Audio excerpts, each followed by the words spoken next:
I head up the neurodiversity consulting, and I actually further research neurodiversity into cybersecurity and cybercrime. My existing academic research is actually addressing the vulnerability of neurodivergence as a pathway into cybercrime. So, you all, I hope, know about cybersecurity, but how many of us know about neurodiversity, specifically neurodivergence? So the term neurodiversity is that we all, as individuals, think, learn, and process information differently. And anything that we term different or divergent is given a medical model, the medical model of disability, a term, a label, such as autism, ADHD, dyslexia, Tourette syndrome.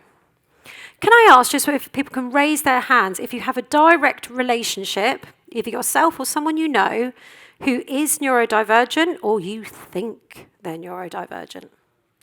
Fantastic. Can you lower your hand? Get them up, get them up. Can you lower your hand if that person's a child? A lot of hands go down there. So neurodiversity is the term, the medical model that we need to cure, we need to prevent, or we need to treat what is systematically wrong with the neurodivergent individual.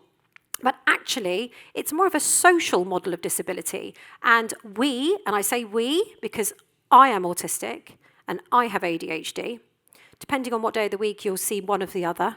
During the first stream, everyone would notice I had ADHD down there because I physically couldn't sit still. But how we act, how we present, is not normal in the society. It's called neuronormativity. And it's society's expectation on how we should think, how we should learn, and how we should process information.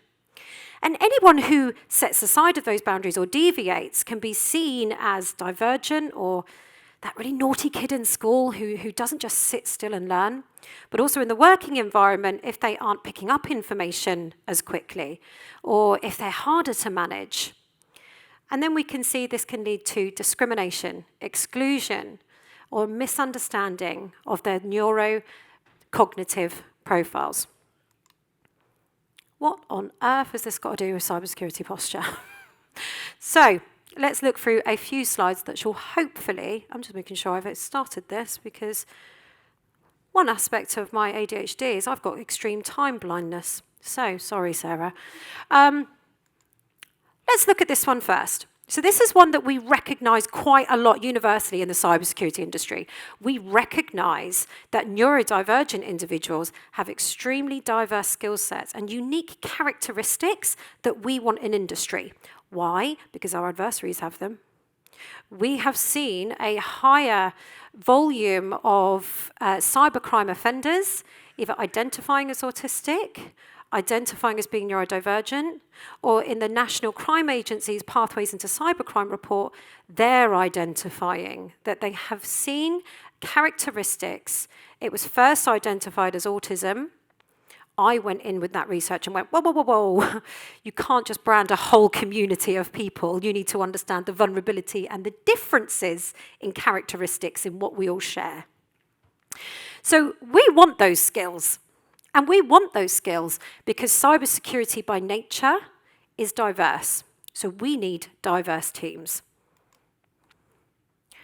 The way that we address problems. Again, feeding on to my last point, cybersecurity is diverse. What we're dealing with is diverse, and we need to be very innovative in how we are going to be addressing such problems or come up with ways of what to support our cybersecurity posture, or how we think and learn and do things differently. So we need to encourage that behaviour and encourage those skill sets.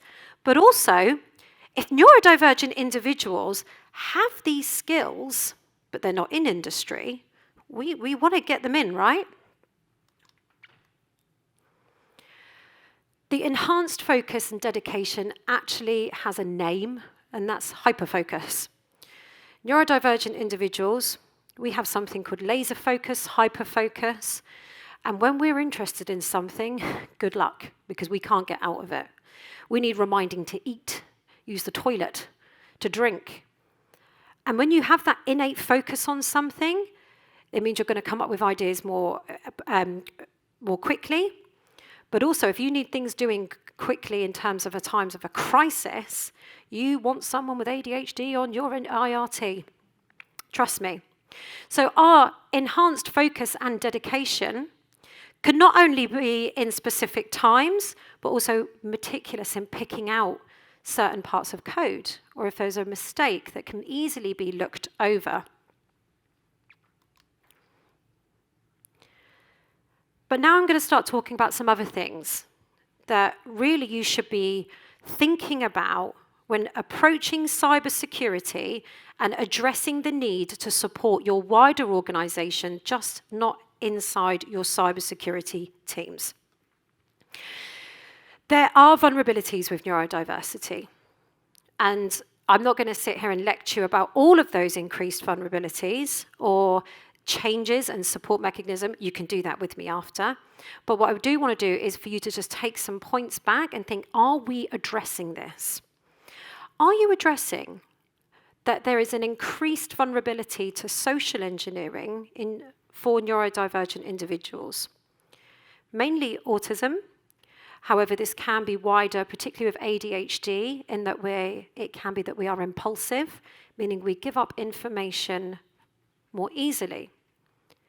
And one that I like to give this to is, how many of you have got sales teams? Yeah, a salesperson freely wants to give up information if he thinks they're going to get them a lead. Now, this can be not just for a cyber threat in terms of wanting to get into your network, but it could just be another person wanting to find out what you're doing. Now, in sales, we have seen that ADHD profiles fit those unique characteristics that we want in sales environments, that hunter disposition. And when we look into human anthropology, actually our hunters, which were female, actually had the characteristics of ADHD: laser focus, decrease in risk assessment. And there's a word I've just said that, again, I want you to look back. How are you addressing risk assessment to individuals who have or display ADHD and how they assess risk? And is that something you're currently measuring? The next one is, how are you looking at accommodations and support? So what we've seen is, in cybersecurity, unfortunately, we are not very inclusive in terms of the tools that we use. We aren't very inclusive in how we are spreading security awareness as to our wider organization in terms of specific learning needs. It's not your job. It's not your job to know how to support individuals with a dyslexic mind. However, if you are spreading in your security awareness campaigns to check links and make sure that your web addresses are spelt correctly, I hate to break this to you. I'm a dyslexic thinker, expect small spelling mistakes, but big ideas. Unfortunately, I'm not going to pick up on that. I'm also going to fail on large pieces of text. So how are you supporting, or how is your organization supporting you to spread that security awareness training, accommodating for other people's learning needs? Now, reasonable adjustments can be tiny. They're not all extremely expensive. And this is going to further extend as to attracting that diverse talent that you want in your teams. Most of neurodiversity support is, how are we going to attract them? How are we going to recruit them? Well, guess what? That's not the only barrier. It is a big barrier getting us through the door, attracting neurodiverse talent. It's keeping us there. And keeping us there is through the needs of accommodations and specific support to the individual and not their diagnosis, the individual need. Now, it's not just all about your neurodivergent employees or your neurodiverse teams. Elephant in the room, I'm really hard to manage. My managing director will words from out of his mouth. Now, that's me specifically, mainly because, one, I have extreme time blindness. If I say the other day, it's between now and 1987. I don't know. If you say, I need you to do this for me, okay, could be in 3 months. You have not given me a specific time. I need things broken down step by step. Because when you do that, you'll get the best out of me. If you don't give me those specific guidelines and instructions, which I personally need, you're not going to be able to get information out of me. But nobody's trained Paul. Nobody's trained Paul in how neurodivergence, who's my manager, by the way, how my neurodivergence affects me. He relies on me to be able to tell him. Now, the problem we have here, neurodivergence in adults is severely misdiagnosed or underdiagnosed. We're seeing a wave now, and we saw the Panorama program of where is all this ADHD coming from? TikTok, Instagram Reels, because we are sharing how it affects us as adults, and then we are recognizing it. We're going, that's me. Sarah's moving. Have I still got a minute? Okay, cool. So where is it coming from? We're just recognizing what it looks like in adulthood. Now, when I asked you all to lower your hand, a huge proportion of you lowered your hand, that it's in children we recognize. Now, we would expect our teachers to be trained or supportive enough to understand neurodiversity, to support how people learn, to make sure that they're getting the best out of their education. And now that information follows that child as they go through education, right through if they choose to go to university. When they leave, that information only stays with them. It is a protected characteristic. So how are employers, one, supposed to know how to support individual, and two, where do they get that information from? And it starts with training and awareness. Understanding neurodiversity in whichever initiative you want to look at, whether it is actually we really need some more diversity and we want to look at neurodiversity, recognizing that there are so many skills, and there are, that you want to promote. It starts with training and awareness at its core. It's not in just recognizing that you want it. For instance, let's all say we've got a fish tank. We've all got goldfish. And we recognize that aesthetically, tropical fish are nicer. We're not going to go and buy some tropical fish and put them in our goldfish tank and expect them to survive.